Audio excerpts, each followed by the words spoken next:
Hello students, welcome to A to Z পরীক্ষা।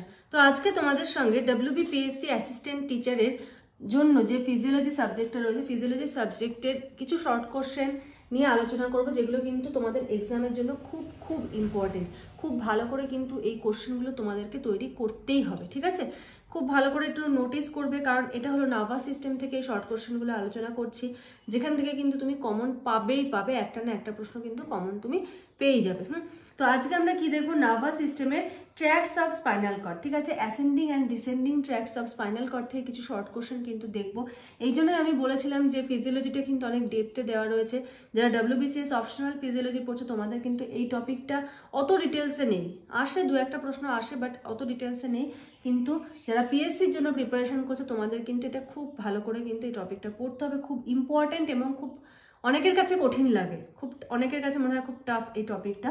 তো কিছু শর্ট কোশ্চেন দেবো, যেটাতে কি হবে, অ্যাসেন্ডিং আর ডিসেন্ডিং এর সমস্ত ট্র্যাকগুলো সম্বন্ধে একটা শর্ট কোশ্চেনের ধারণা পেয়ে যাবে, যেখান থেকে কিন্তু পরীক্ষায় প্রশ্ন কমন পেতে পারো। তো দেখো কি বলেছে, the spinal cord has numerous groups of nerve fibres growing towards and coming from the brain. একটা হলো কি, কিছু নার্ভ ফাইবার যাচ্ছে ব্রেনের দিকে, কিছু ব্রেন থেকে আসছে, ঠিক আছে? মানে অ্যাসেন্ডিং মানে ওপরের দিকে যাচ্ছে, ডিসেন্ডিং মানে নিচের দিকে নামছে।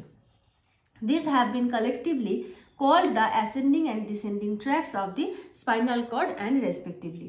The tracts are responsible for the carrying sensory and motor stimulation and from the periphery, respectively. তাহলে সেন্সারি আর মোটর স্টিমুলেশন, সেন্সারিটা কি করে, সেন্সারিটা কোনো একটা সেন্সকে বয়ে নিয়ে আমাদের ব্রেনে চলে যাচ্ছে, তার মানে এখানে অ্যাসেন্ডিংটা একটা ফাংশন করছে। আবার কিছু কিছু রয়েছে যেটা ব্রেন থেকে নির্দেশটা নিয়ে আসছে, সেটাকে বলা হচ্ছিল মোটর সেন্সেশন। এবারে কোন ট্র্যাক্ট কি ধরনের ফাংশন করে, কোন ট্র্যাক্ট কিভাবে কাজ করে, কোন নার্ভ কিভাবে কাজ করে, এইগুলো কিন্তু তোমাদের ডিটেলসে পড়তে হবে, ডেপথ থেকে কিন্তু এখানে কোশ্চেন আসবে। এটা কিন্তু এসএলএসটি বা মাদ্রাসার এক্সাম নয়, এটা কিন্তু ডব্লিউবিপিএসসি অ্যাসিস্ট্যান্ট টিচারের এক্সাম, ঠিক আছে? আচ্ছা, তো বলে রাখি, WBPSC assistant teacher physiology subject যারা পড়তে চাইছো, যদি আমার কাছে অনলাইনে ক্লাস করতে চাও, তোমাদের কিন্তু 5 এপ্রিল থেকে মানে ফ্রাইডেতে করে কিন্তু তোমাদের ক্লাসটা হবে, ঠিক আছে? তোমাদের ক্লাস হবে কিন্তু 5 এপ্রিল থেকে। তোমাদের কোনো বই খুঁজতে হবে না, কোনো হেডেক নিতে হবে না, আমি সমস্ত কিছু একদম সিলেবাসের ইচ অ্যান্ড এভরি টপিক কিন্তু তোমাদেরকে প্রোভাইড করে দেবো। যারা অলরেডি আমার কাছে পড়েছো কোনো না কোনো এসএলএসটি বা কিছু, তারা জানো প্রত্যেকটা টপিক কিন্তু আমি তোমাদেরকে প্রোভাইড করে দেবো, প্রত্যেকটা টপিক। কিন্তু এটা কিন্তু তোমাদের ইংলিশে পড়তে হবে, এটা কিন্তু বাংলায় পড়লে হবে না, কারণ সব কিছু বাংলাতে তোমরা এখানে পাবে না। এই ক্লাসটা কিন্তু সম্পূর্ণ ইংলিশে হবে, তোমাদের ইংলিশ নোটস দেওয়া হবে, নোটস প্রোভাইড করা হবে। আর নোটস কিন্তু কাউকে তোমাদের খুঁজতে হবে না, এমসিকিউ প্র্যাকটিস করানো হবে, নোটস প্রোভাইড করা হবে, লাইন বাই লাইন ধরে ধরে পড়ে পড়ে বুঝিয়ে দেওয়া হবে।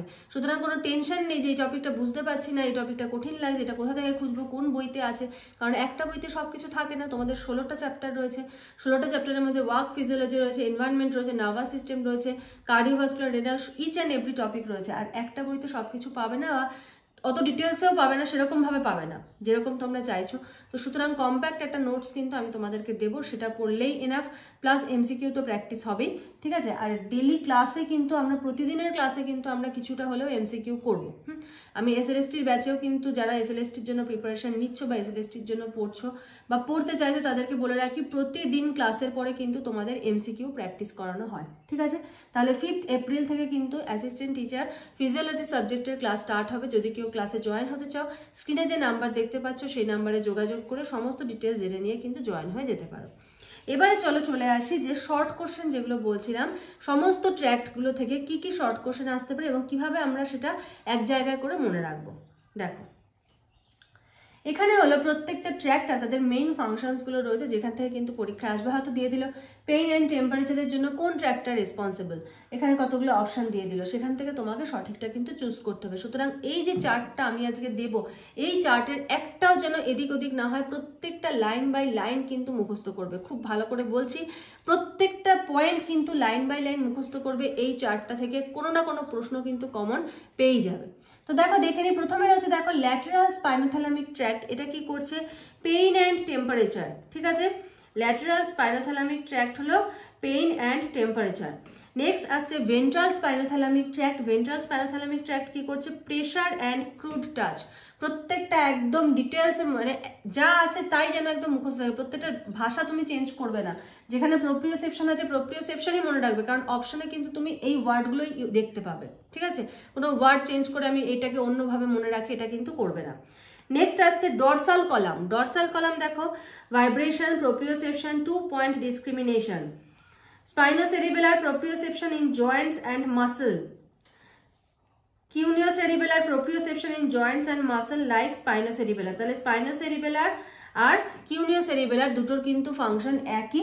এটা কি তোমাদের মনে রাখার সুবিধার জন্য আর কি, কারণ এই ট্র্যাকগুলো তো আরো ডিটেলসে পড়তে হবে, কোনটা কোথা দিয়ে গেছে, কোন কোন পার্টকে টাচ করে গেছে, কিভাবে গেছে, কোথায় ক্রস করেছে, কোথায় ক্রস করে, সমস্ত ডিটেলসে পড়তে হবে। কিন্তু কি মেইন যে ফাংশন যেখান থেকে এমসিকিউ আসতে পারে সেগুলো কি, সেগুলো তুমি এটা কি মনে রাখতে তোমার সুবিধা হবে যে না স্পাইনোসেরিবেলার আর কিউনিওসেরিবেলারের কাজটা এক।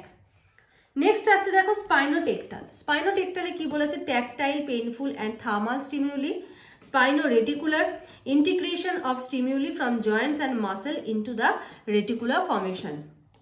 Spino-olivary, additional information of cerebellum as an accessory pathway. ঠিক আছে, additional information of the cerebellum as an accessory pathway. Next আসছে corticospinal, খুব ইম্পর্টেন্ট। প্রত্যেকটা এই যে ট্র্যাক্টের নাম দেখতে পাচ্ছ প্রত্যেকটা কিন্তু তোমাদের ইন ডিটেলসে পড়তে হবে, প্রত্যেকটা কিন্তু ডিটেলসে পড়তে হবে। ওই জাস্ট এই ফাংশনটা পড়ে চলে গেলাম এটা করলে কিন্তু হবে না, তবে কি ফাংশনটা মনে রাখলে, ফাংশন থেকে যা এমসিকিউ আসো সেটা এই চার্টটা মনে রাখলেই কিন্তু হবে, আর কিচ্ছু পড়ার দরকার নেই। ভলান্টারি, ডিসক্রিট, তারপরে skilled motor activities, corticospinal. Reticulospinal কি? Regulation of voluntary movements and reflexes. Rubrospinal, promotion of flexor and inhibition of extensor. এবার এখানে একটা কথা বলে রাখি, এই যে এই দুটো দেখতে পেয়েছো, রুব্রোস্পাইনাল আর হলো ভেস্টিবুলোস্পাইনাল, এই দুটোর কাজ কিন্তু পুরো বিপরীত, ঠিক আছে?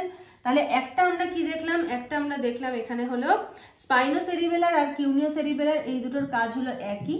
আর একটা এখানে দেখতে পাচ্ছি কি রুব্রোস্পাইনাল আর ভেস্টিবুলোস্পাইনাল, এই দুটোর কাজ হলো অপোজিট। দেখো বলছে promotion of flexor and inhibition of extensor muscle activity, আর ভেস্টিবুলোস্পাইনালে কি হচ্ছে? Inhibition of flexor and promotion of extensor muscle activity. তো দুটোর কাজ কিন্তু সম্পূর্ণ ডিফারেন্ট, অপোজিট।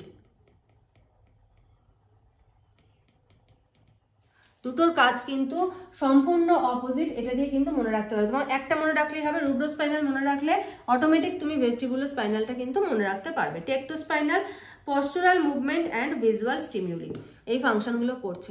তো নেক্সট ক্লাসে তোমাদের সঙ্গে আরো ডিটেলসে আরো অন্যান্য টপিক নিয়ে কিন্তু আলোচনা করব। আজকের মতো এইটুকুই, থ্যাংক ইউ।